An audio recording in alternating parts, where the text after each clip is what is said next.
Steve Porges, who developed the polyvagal theory, came up with the concept of neuroception.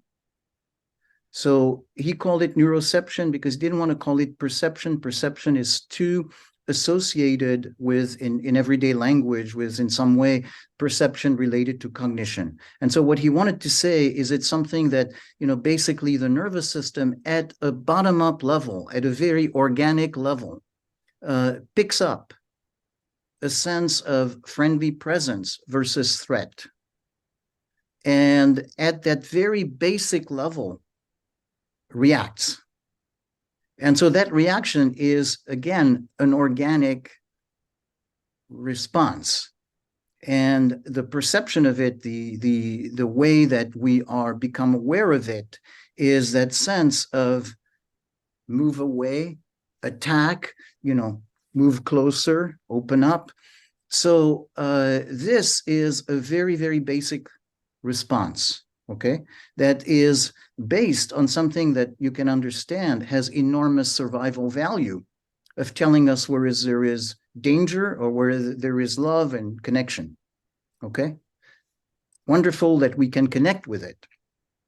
Now, if we simply responded to the basic impulse, the body level, we might be sometimes making mistakes.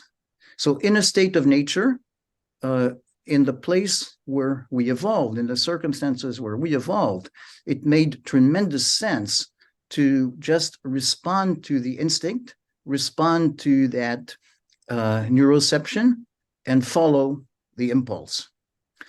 Civilized life is much more complicated. For one thing, as you described, when you're in a work situation, if something makes you uncomfortable, you cannot just leave. The same way as, say, if you're a deer and you feel danger, boom, you run away, okay? If something is threatening and you have this strong impulse to punch the person in the face, usually in civilized life, it's not a really good idea to do that. So what's happening is in civilized life, we find ourselves caught between two contradictory forces. One is what, instinct, if you want, or neuroception tells us.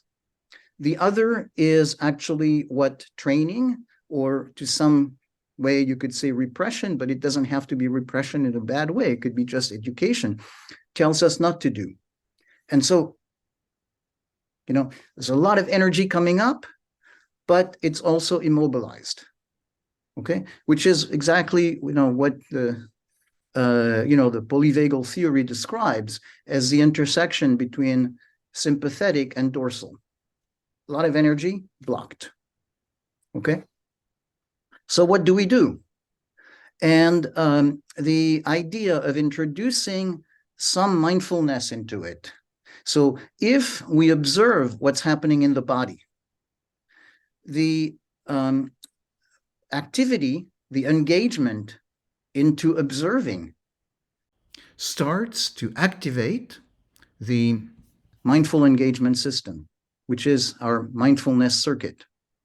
So as we intentionally start to pay attention to what's happening inside, quote unquote, we actually engage our ability to be mindful, which in some way then surrounds, contains the intensity and the block in a way that actually makes it more manageable.